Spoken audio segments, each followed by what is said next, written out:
Hey guys, Redrix here. Today we're taking an early look into the next newest supers for each of the classes. The Arc Hunter, the Void Titan, and the Solar Warlock. All of these supers will be releasing in the final shape expansion on June 4th.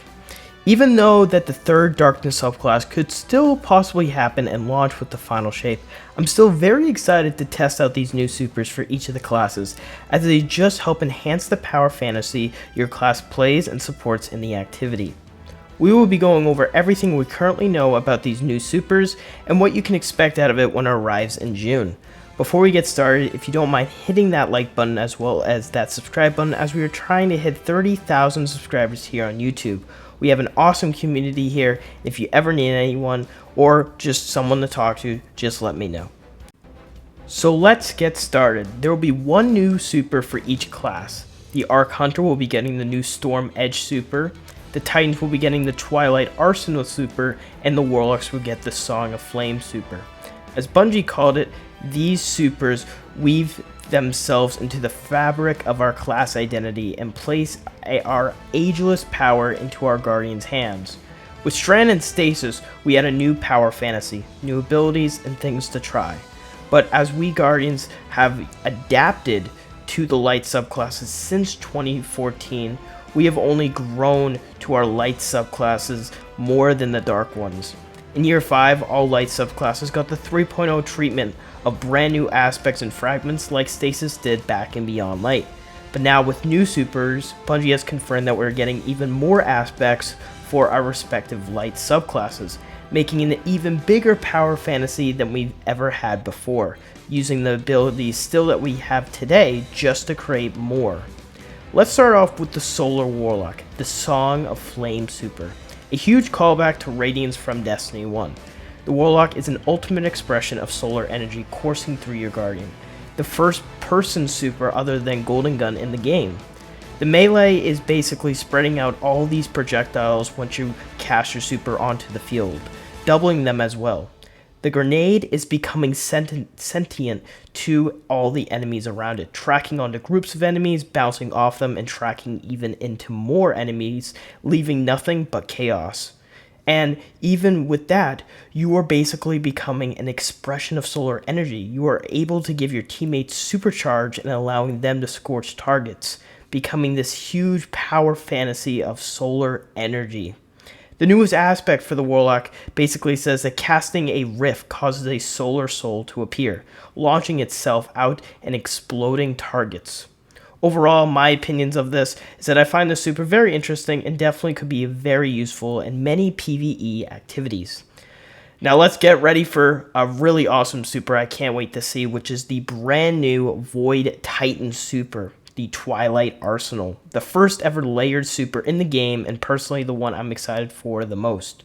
The only range offensive super for Titans in the game. The Titan jumps into the air as soon as it casts a super, summons a giant void axe, throws it, summons another one, throws it, and you guessed it, summons another one. These axes stick into the ground and have a void gravity explosion sucking enemies and, like you guessed it, exploding them. But even more than that, this axe is still not destroyed once thrown onto the ground, and you and your teammates can grab the axe and use it against other groups of enemies.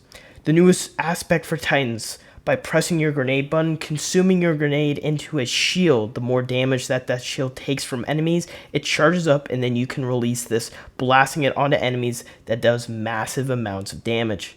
I find this so cool for Titans that it's something so unique for a super, and that it kind of feels that other classes can use it too.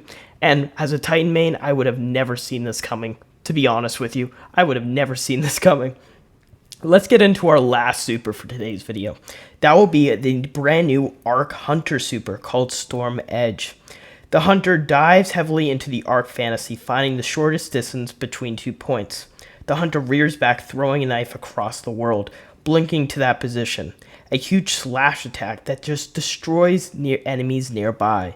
This ain't one and done super, as this can be, as confirmed by Bungie, 3 times. Basically, Hunters become traveling gods, if you really think of it, just traveling from one point to another and doing, again, massive amounts of damage to all the enemies nearby.